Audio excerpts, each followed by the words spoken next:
Bom dia, amados irmãos, a paz do Senhor. Irmãos queridos, eu quero trazer nessa manhã o texto de Gênesis 27, um texto que me abraçou com força, me edificou tremendamente, e eu espero que ele seja útil para ensino e para a admoestação da igreja nessa manhã, no nome de Jesus. Gênesis 27 é um texto que nos deixa a seguinte mensagem, entre outras tantas, que é um texto riquíssimo. Gênesis 27 nos fala que preferência entre irmãos gera conflitos. Preferência entre irmãos gera conflitos. Esse é o tema dessa manhã. Gênesis 27, irmãos, é um fato ocorrido há mais de 3.600 anos atrás, ocorrido com a família de Isaac e seus filhos. Ou seja, ele nos aponta que as questões de Gênesis 27 são antigas desde sempre. São velhas manias nossas, bem antigas. Apesar de ser um fato real acontecido, para o nosso melhor entendimento, eu quero inicialmente que os irmãos olhem para Gênesis 27 como se ele fosse uma peça de teatro que está dividida em vários blocos e, à medida que cada bloco vai acontecendo, a cortina fecha e depois abre para o próximo bloco. E assim a gente vai poder entender um pouco melhor, para não ter que fazer a leitura completa desses 29, 28, mais, né? 46 versículos. Eu coloquei aqui um título para cada bloco narrativo, vamos dizer assim. Para cada bloco narrativo desse capítulo, eu coloquei um título para a gente poder entender direitinho, apesar de ser um texto conhecidíssimo, né, irmãos? Conhecidíssimo, com certeza. Então, vamos lá. O primeiro bloco narrativo que a gente encontra aqui vai do verso 1 ao verso 4. E eu coloquei o título para ele: Isaac pede para Esaú se preparar para receber a bênção. O segundo bloco narrativo, eu coloquei o título: Rebeca convence Jacó a roubar a bênção. Vai do verso 5 ao verso 17. O terceiro bloco narrativo tem o título: Jacó engana seu pai. Vai do verso 18 ao 29. O quarto bloco narrativo, e também o mais dramático, é quando Isaac e Esaú descobrem que foram enganados. Vai do verso 30 ao verso 40. E o quinto e último bloco narrativo, que traz os três planos: o plano de assassinato contra Jacó, no verso 41, o plano de fuga de Jacó, do verso 42 ao 45, e o plano para convencer Isaac a deixar Jacó viajar, entre aspas, né, que na verdade Jacó estava fugindo de casa, no verso 46. Irmãos, cada um desses 5 blocos é riquíssimo em ensino para a nossa vida. Então, por causa disso, nós só vamos poder ver hoje o primeiro bloco, um pedacinho do primeiro bloco, porque, na verdade, esse primeiro bloco narrativo, que vai do verso 1 ao verso 4, ele traz os 4 fatores que deram causa, os fatores que botaram em movimento a história de Gênesis 27. O primeiro fator que provoca a história de Gênesis 27 é a cegueira de Isaac. O segundo fator que faz Gênesis 27 seguir em frente é a velhice de Isaac. Eu coloquei aqui a cegueira em primeiro lugar, porque nós vamos ver que a cegueira de Isaac não era apenas física, era também uma cegueira em vários aspectos do que ocorria na sua própria casa. O segundo ponto dessa cegueira é que na Bíblia Sagrada, especialmente no Velho Testamento, nós vamos encontrar de uma forma bastante comum a cegueira do idoso como uma indicação forte de que a a morte se aproxima. Naquela época não existia óculos, então, à medida que as vistas iam escurecendo, a pessoa já ia pensando e se preparando para colocar em ordem aquelas coisas antes de se despedir da vida. De acordo com alguns comentaristas que eu pude consultar, Isaac tinha nessa época 137 anos, em torno disso, 137 anos. Mas a gente encontra em Gênesis 35, 28, que ele viveu 180 anos. Então ele estava bem longe de morrer. Na verdade, se eu tivesse 137 anos, eu também ia sentir que eu estava próximo da morte. Mas não foi o que aconteceu com Isaac. Bom, o terceiro fator que segue impulsionando a história do capítulo 27 é a disposição firme no coração de Isaac para abençoar Esaú, seu filho mais velho. Mas Rebeca, sua esposa, estava convicta de que a pessoa certa é Jacó. Então, esse é o cenário que vai motivar todo o desenvolvimento dos fatos nesse capítulo. Esses três fatores em si, irmãos, já são também muito ricos em conteúdo para a gente analisar a cada um, de modo que eu vou me ater nessa mensagem de hoje acerca da cegueira de Isaac. Como eu disse para os irmãos, Isaac não era somente cego fisicamente, mas também acerca de vários fatores que, por ele não dar importância, fazia dele um homem cego na sua própria casa.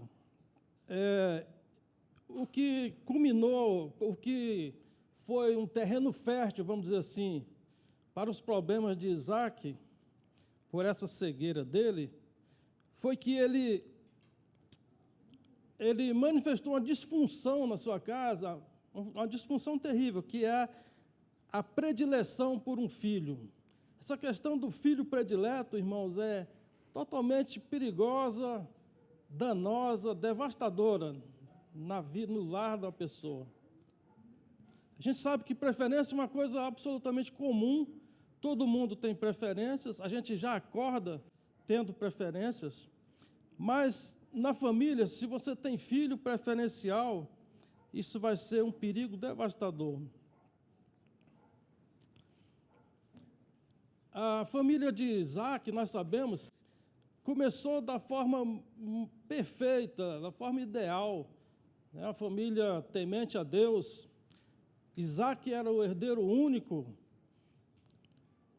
da fortuna, a verdadeira fortuna mesmo, fortuna financeira, moral e espiritual do pai da nação de Israel, Abraão. A moça que se casasse com Isaac seria realmente uma bem-aventurada. Isaac era um homem espiritual, Deus falava com ele. Isaac era um grande partido para qualquer moça se casar. Rebeca, por sua vez, era formosa de aparência e foi escolhida dentre todas as moças da terra pelo próprio Deus. Era uma moça diferenciada. Diz Gênesis 24, verso 67, que quando Isaac viu Rebeca pela primeira vez, ele a amou.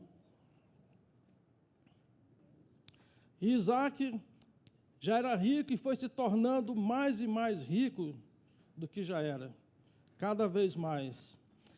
Eu vou ler Gênesis 26, 12 a 13. Diz assim: semeou Isaac na terra e no mesmo ano recolheu 100 por um, porque o Senhor o abençoava. Enriqueceu-se o homem, prosperou, ficou riquíssimo. Então, irmãos, parece um conto de fadas, né? O casal ideal, numa vida próspera, tudo em paz. Mas, infelizmente, eles não foram felizes para sempre. E por quê? Essa é a pergunta, né? Por causa de uma coisa muito perigosa chamada preferência entre os filhos. Irmãos, de fato, a diferença entre os meninos era muito grande. Em Gênesis 25, verso 27, diz assim: Cresceram os meninos. Esaú saiu perito caçador. Homem do campo, a gente diria hoje um homem da mata. Jacó, porém, homem pacato, habitava em tendas. Perito caçador. Essa palavra perito, ela aparece pela primeira vez na Bíblia Sagrada aqui nesse texto. Perito é uma pessoa excelente no que faz, acima da curva. Para ser perito, a pessoa tem que ter algumas características. No caso do perito caçador, tem que ter agilidade, estratégia, velocidade, força física, para trazer um cervo nas costas, uma distância grande, talvez mais de um dia de caminhada. Tem que ter resistência física para suportar as intempéries da mata, muitas vezes montando uma espera ali. Em síntese, irmãos, Esaú era o cara. Ele devia ser uma pessoa arisca, antenada, ligada. Ele talvez sentisse o cheiro do animal à distância e era perspicaz e inteligente o suficiente para ser mais esperto do que o animal. Isso fazia dele um perito caçador. Agora, olhem só, Jacó, porém, homem pacato, habitava em tendas. Imagine a cena, toda vez que Esaú chegava com uma caça diferente, ele era aplaudido, as pessoas ficavam admiradas dele. E aí, se alguém perguntasse, o irmão dele? A pessoa diria, o irmão dele é devagarzinho, fica em casa, ajudando a mãe. É. Uma diferença enorme, um contraste enorme. Se fosse perguntar a profissão do Esaú, perito caçador, seria o correspondente hoje a um artista daquela série Rambo, programado para matar. Né? Agora, se perguntasse a profissão do Jacó, profissão do lar. Né? Sei lá fazer uns guisados, sei preparar alguma comida, ajudo minha mãe. É importante, irmãos, a gente entender nesse texto quais eram as motivações para que Isaac preferisse a Esaú e para que Rebeca preferisse a Jacó. Vamos ver se essas motivações eram motivações realmente sábias e sensatas.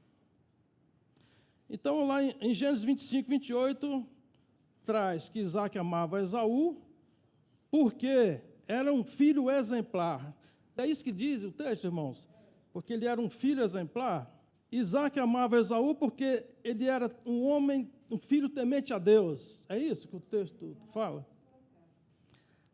Isaac amava Esaú porque se saboreava de sua caça. Então a motivação de Isaac estava no estômago.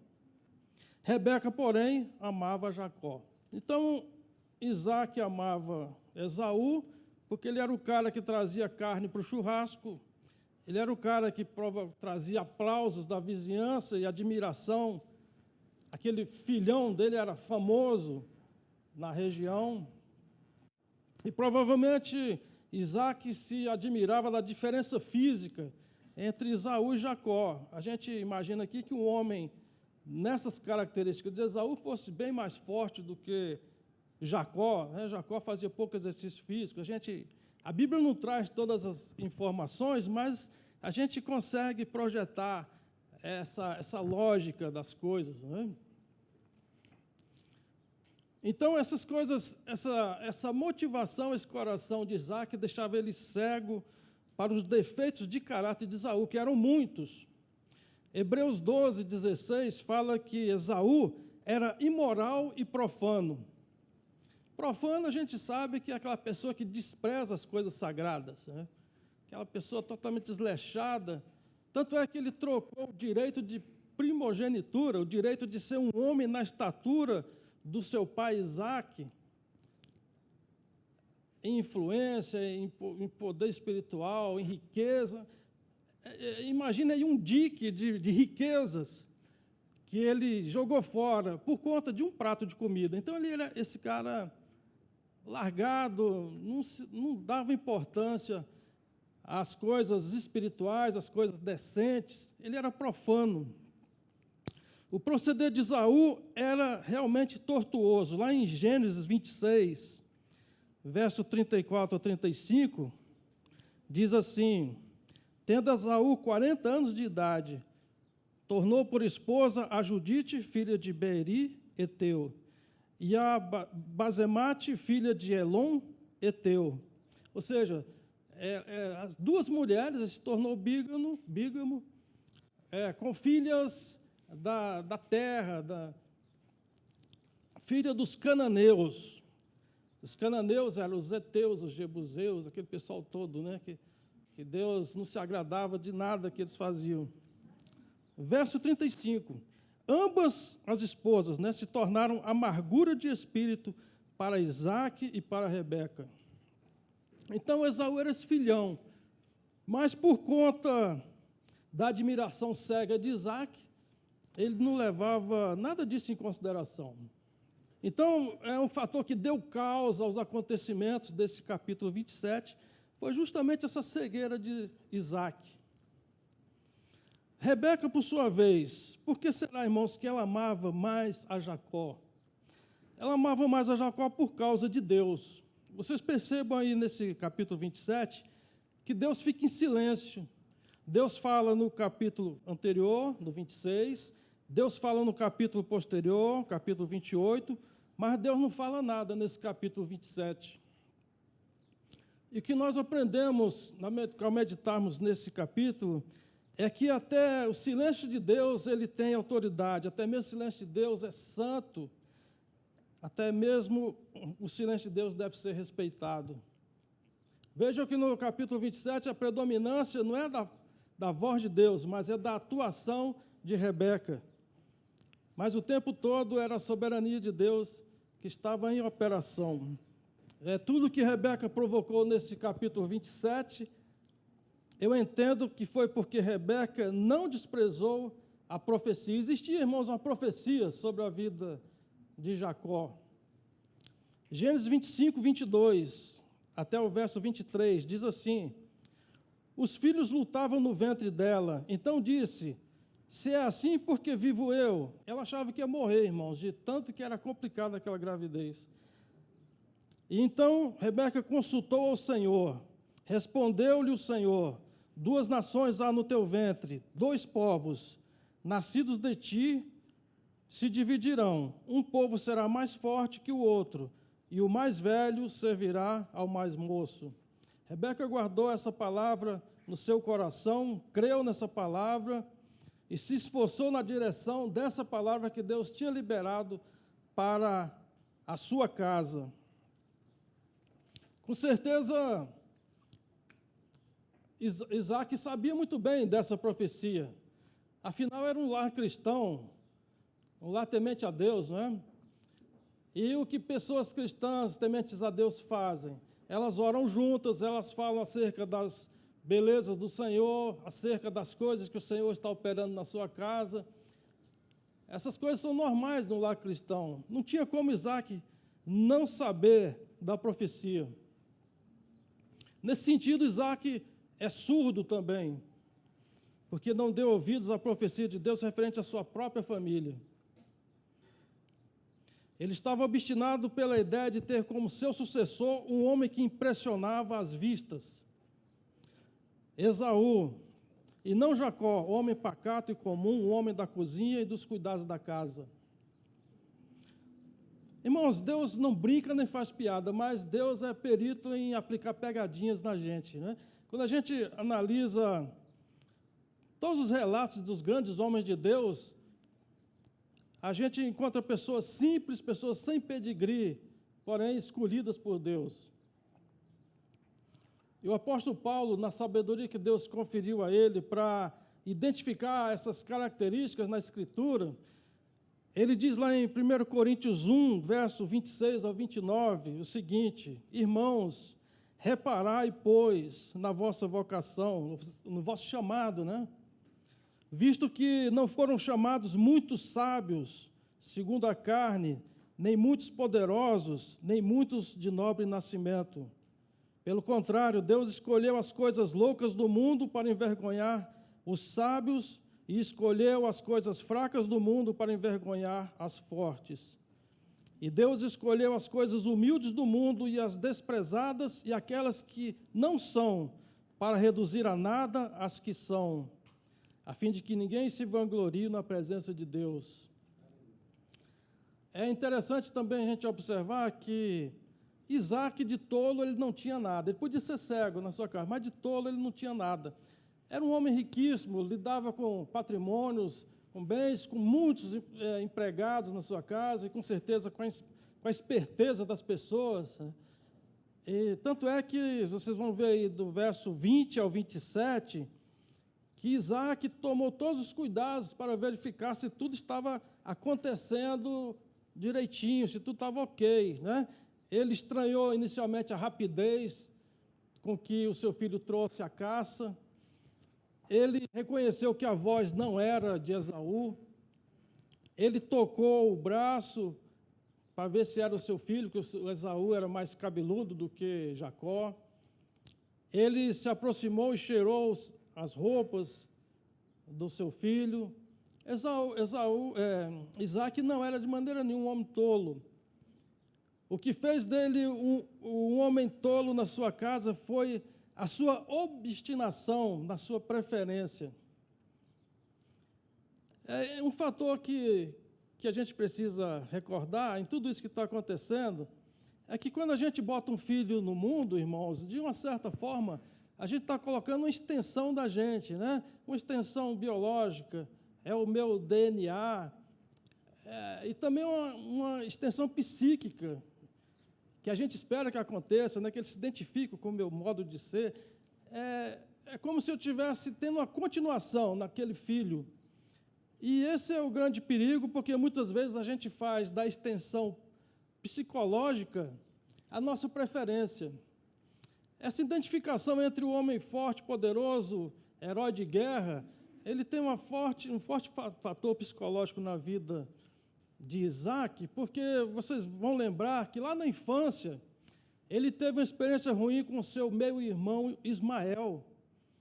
Ismael diz lá em Gênesis 21:20 que ele era flecheiro e que na infância ele fazia bullying de Jacó.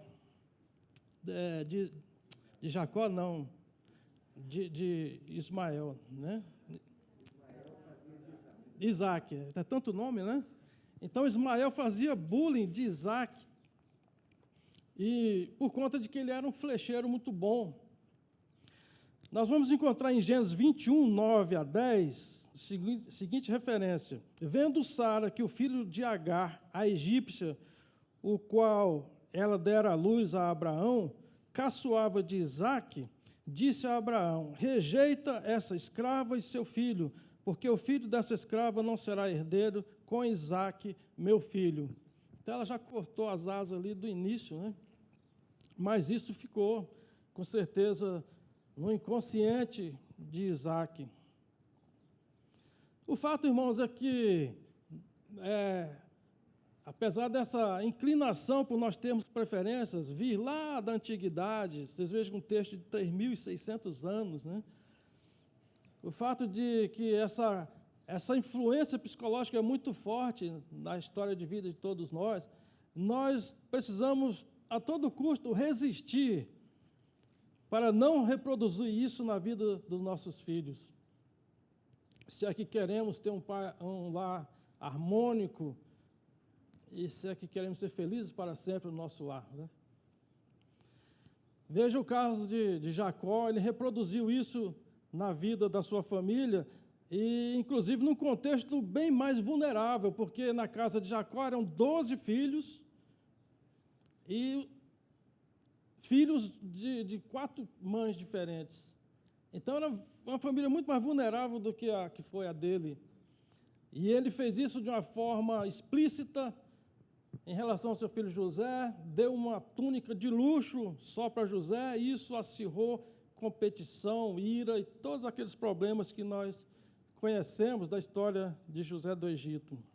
Agora é interessante, a gente encontra no Gênesis uma mostra, isso aqui, irmãos, eu não posso afirmar, a gente tem essa impressão, né, que na sua velhice Jacó mudou esse seu entendimento sobre a preferência entre filhos, esse favoritismo. Em Gênesis 48, verso 13 em diante, nós encontramos o episódio em que Jacó encontra José e passa a conhecer os netinhos, os filhos de José, e então José os traz para que Jacó os abençoe. Diz aqui o texto: tomou José a ambos, a Efraim na sua mão direita, à esquerda de Israel. No caso, Jacó já estava com seu nome mudado, era Israel, né? Deus mudou o nome de Jacó para Israel. Então José colocou a Efraim na sua mão direita, à esquerda de Israel, e a Manassés na sua esquerda, à direita de Israel, e fê-los chegar a ele. Mas Israel estendeu a mão direita e a pôs sobre a cabeça de Efraim, que era o mais novo, e a sua esquerda sobre a cabeça de Manassés, cruzando assim as mãos, não obstante ser Manassés o primogênito. Verso 17 em diante diz assim: vendo José que seu pai pusera a mão direita sobre a cabeça de Efraim, foi-lhe isto desagradável, e tomou a mão de seu pai para mudar da cabeça de Efraim para a cabeça de Manassés. E disse José a seu pai: não assim, meu pai, pois o primogênito é este, põe a mão direita sobre a cabeça dele. Mas seu pai o recusou e disse: eu sei, meu filho, eu sei. Veja o comportamento de Jacó. O que Jacó está dizendo aqui, eu entendo que é uma coisa só, irmãos. O que ele está dizendo é que não pode a tradição do filho mais velho ser colocada acima da vontade de Deus. Ele reconheceu que Deus é maior no destino de uma família. Não pode uma tradição interferir na paz de uma família. Verso 22, ele prossegue, Jacó diz assim: eu te dou, ele falando para José, dou-te de mais que a teus irmãos um declive montanhoso. Esse declive montanhoso aqui, ele está dizendo que ele é fora do comum, ele era uma porção maior do que a dos seus irmãos em herança. Dou-te a mais que teus irmãos um declive montanhoso, o qual tomei da mão dos amorreus com a minha espada e com o meu arco. Jacó está aqui glorificando a Deus, ele está dizendo aqui que até o filho pacato da cozinha, ele pode ser usado por Deus como um homem forte nas batalhas, desde que sobre ele exista um decreto da parte de Deus. Jacó glorifica a Deus de uma forma tremenda nesse verso 22. E aqui, vamos entrar então numa reflexão que eu quero trazer à igreja, depois dessa introdução toda, né? Eu quero dizer aos irmãos que Deus, irmãos, é criativo demais para fazer pessoas iguaizinhas, feito biscoito ou feito farinha do mesmo saco. E Deus é tão exclusivo em relação a cada pessoa, que cada pessoa é única, única. Você tem aí no seu corpo talvez mais de 5 fatores que diferencia você de todas as demais pessoas do planeta, porque para Deus uma pessoa vale mais do que o mundo inteiro. Então Deus não coloca pessoas no mundo sem propósito, sem destino. E então só isso é motivo para a gente entender que a tradição não pode jamais atropelar todos esses valores santos. Então, por isso que a preferência entre os filhos vai ser sempre um problemão. Isso, irmãos, tanto na família quanto na igreja, porque Deus estabeleceu a família e estabeleceu a igreja como comunidades vinculadas pelo amor, por laços fraternais. E onde existe essa mão de Deus por meio do amor, de laços fraternais, a preferência entre irmãos vai ser sempre desastrosa, sempre vai gerar competição e morte. Isso é definitivo.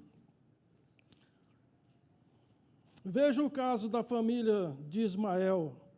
Essa distinção entre filhos trouxe tensão e dor. Rebeca perdeu o respeito do filho que foi traído. Isso aí não está escrito, mas a gente imagina, né? A mágoa, né? O ressentimento de Esaú em relação a Rebeca. E Rebeca, por sua vez, nunca mais pôde ver o rosto de Jacó, porque ele fugiu e ficou mais de 20 anos e uns quebrados fora de casa. Quando ele voltou, Rebeca já era falecida. Então, nós vamos encontrar desejos de assassinato, casamentos errados, tramóias e fraudes uns contra os outros, competição entre irmãos, desprezo aos afetos naturais, para roubar e para espoliar uns aos outros em família. Irmãos, Deus me livre de uma família dessa. Veja, uma família que começou tendo tudo para dar certo. A gente pede, pela misericórdia de Deus, que nunca seja a nossa família. E Deus me livre de uma igreja onde há preferidos e preteridos. Graças a Deus não é o nosso caso, né? Mas a gente precisa estar vigilante sobre esse veneno da preferência. Isso é muito sério e por isso eu fui motivado a trazer essa mensagem. Nós, como eu já disse, não estamos livres de termos essas preferências entre pessoas, porque somos diferentes, não é? E como é que a gente vai evitar isso? Como é que a gente vai trabalhar isso? O fato está colocado, o fato é perigoso. Irmãos, nós vamos conseguir conviver em harmonia, edificando uns aos outros, sendo riqueza na vida uns dos outros, se a gente olhar para as pessoas como Jesus olhava. Isso aí a gente sabe, Jesus é o nosso modelo. Só que a gente, em termos de ser igual a Jesus, nós ainda estamos em processo, né? Então a gente precisa ser lembrado. Então essa questão que eu trago, irmãos, Deus tem propósito em vidas totalmente diferentes. Dentro da mesma casa, os filhos são totalmente diferentes. Eles têm contextos psicológicos, contextos emocionais, são diferentes, tudo. Não queira jamais achar que você vai ter filhos iguaizinhos. A gente, inclusive, comete um erro, assim, na boa intenção, a gente dá presentes iguais para os filhos, né? E, à medida que os filhos amadurecem, eles podem começar a entender que você não está sabendo distinguir, que eles são pessoas diferentes. Nós precisamos interagir com nossos filhos, entrando no mundinho dele, na cabeça dele, né? Entendendo os contextos que afetam somente a ele. Às vezes a gente fala, menino, isso aí é bobeira, larga disso. Não, isso é uma coisa que está afetando somente a ele, porque ele é uma pessoa única. Então não é dando presentes e fazendo tanta coisa que a gente vai alcançar aquilo que o Veredas Antigas chama de janela do coração do seu filho, né? Essa janelinha lá do coração dele nós vamos alcançar gastando tempo, sentando com ele, entendendo ele, né? Sendo sensível e proativo com as necessidades que são exclusivas do coração dele. É muito comum hoje em dia, a gente tem filhos em escadinha, né? Normalmente os filhos vêm em escadinha, e é muito comum que as roupas do filho mais velho passem para o filho mais novo, que afinal de contas dinheiro não dá em árvore, né? Mas eu não sei se a gente está preocupado em conhecer o coração do filho que está herdando as sobras do filho mais velho, né? É importante a gente estar acampado nesse compromisso de estar sintonizado com o coração do nosso filho. Isso falou forte comigo porque eu fui um pai praticamente ausente, né? No tempo da polícia, a polícia me sugava até o último gota de sangue da jugular, né? Se não tivesse desempenho, você fica preso, você não é promovido, então você está ali pressionado para ter um desempenho excelente.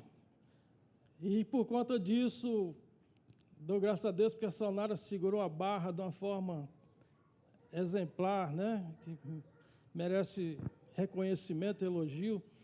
Então, irmãos, como é difícil hoje em dia, né? Com tantos boletos para pagar, para botar em dias, com tantos compromissos que vêm sobre nós como se fosse enxame de abelhas, nós nos vemos nessa responsabilidade espiritual de entender as pessoas, o coração das pessoas, seja na igreja, seja no lar. Isso gastando seu tempo, seu interesse, muitas vezes seu esforço, seu trabalho, seu dinheiro, tudo, enfim, você como um todo, para alcançar essa condição de paz, de harmonia no nosso relacionamento. Jesus falou em certa ocasião que a gente não deve lançar pérola aos porcos. E eu entendo que não é que Jesus comparou o diferente de nós como sendo um porco, mas ele usou essa figura do porco para dizer que pessoas totalmente diferentes. O porco é totalmente diferente do ser humano. Então ele botou a extrema diferença. E eu me vejo, irmãos, eu sou o Jacó, eu sou o cara da casa, Eu gosto da casa limpinha, eu limpo a casa, eu organizo. Tanto é que depois que eu aposentei, eu me tornei arquivista, porque eu gosto de chegar num ambiente de tumulto na repartição e organizar o arquivo e deixar ele acessível. Está no meu sangue, organização da casa, do ambiente, né? E isso me trouxe conflitos enormes com o meu próprio pai, até eu entender que meu pai é outra pessoa. Meu pai é o homem do campo. Meu pai gosta da roça, ele foi criado conduzindo tropa de jumento lá no Ceará, plantando feijão no campo. Meu pai é aquela pessoa que chega em casa e tira a camisa e bota em qualquer lugar, o sapato cheio de terra, ele vai pisando, né? Então, por conta de não discernir que as nossas preferências geram divisão, eu tenho tido muita dificuldade no relacionamento em casa com meu próprio pai. Reconheço a riqueza dele, nunca desrespeitei, mas no início foi difícil, né? Jesus falou que se você jogar pérola ao diferente, no caso porco, não que a pessoa seja um porco, né? Mas se você jogar suas pérolas àquele que é diferente de você, você vai ver aquele diferente pisoteando as suas pérolas e ainda vai avançar contra você. Eu lembro lá em casa, meu pai chegava da roça, ele estava lá tomando banho, distraído, eu pegava o sapato dele, ele tirava aquela lama, engraxava o sapato, botava lá. No outro dia ele calçava aquele sapato engraxado e entrava na lama, né? E eu demorava a entender essa... no meu coração eu falava, poxa, ele é manjado. Meu pai é esse cara que ele chama, por exemplo, uma pessoa para limpar a caixa d'água, fazer um serviço em casa. Em vez dele já estar com dinheiro no bolso, já está tudo acertado, o preço, o dia, ele não faz isso. A pessoa termina o serviço, aí ele pergunta, quanto é? Tanto. Dá para você passar outro dia? Porque eu não peguei o dinheiro e tal. Eu falei, pai, isso é coisa de gente manjado, né? Gente desorganizada, gente sem método, né? Então, o conflito era constante. E esse é o desafio, irmãos, da nossa vida em Cristo, né? Por isso que Jesus requer que a gente negue-se a si mesmo. E como a Tatiane falou no louvor, que a gente seja criança diante de Deus, né? Criança é essa que tem a facilidade enorme de conviver em contextos diferentes, né? Ela não se importa com aquele contexto, ela se alegra, brinca e toca a vida normalmente, né? Então é isso, irmãos, a mensagem que eu tinha. Vamos cuidar, zelar dos nossos relacionamentos com essa atitude de autodoação, de negação de si mesmo, e assim nós seremos ricos em Deus e uns com os outros. Amém, irmãos? Anjos te louvam, os anciãos se prostram.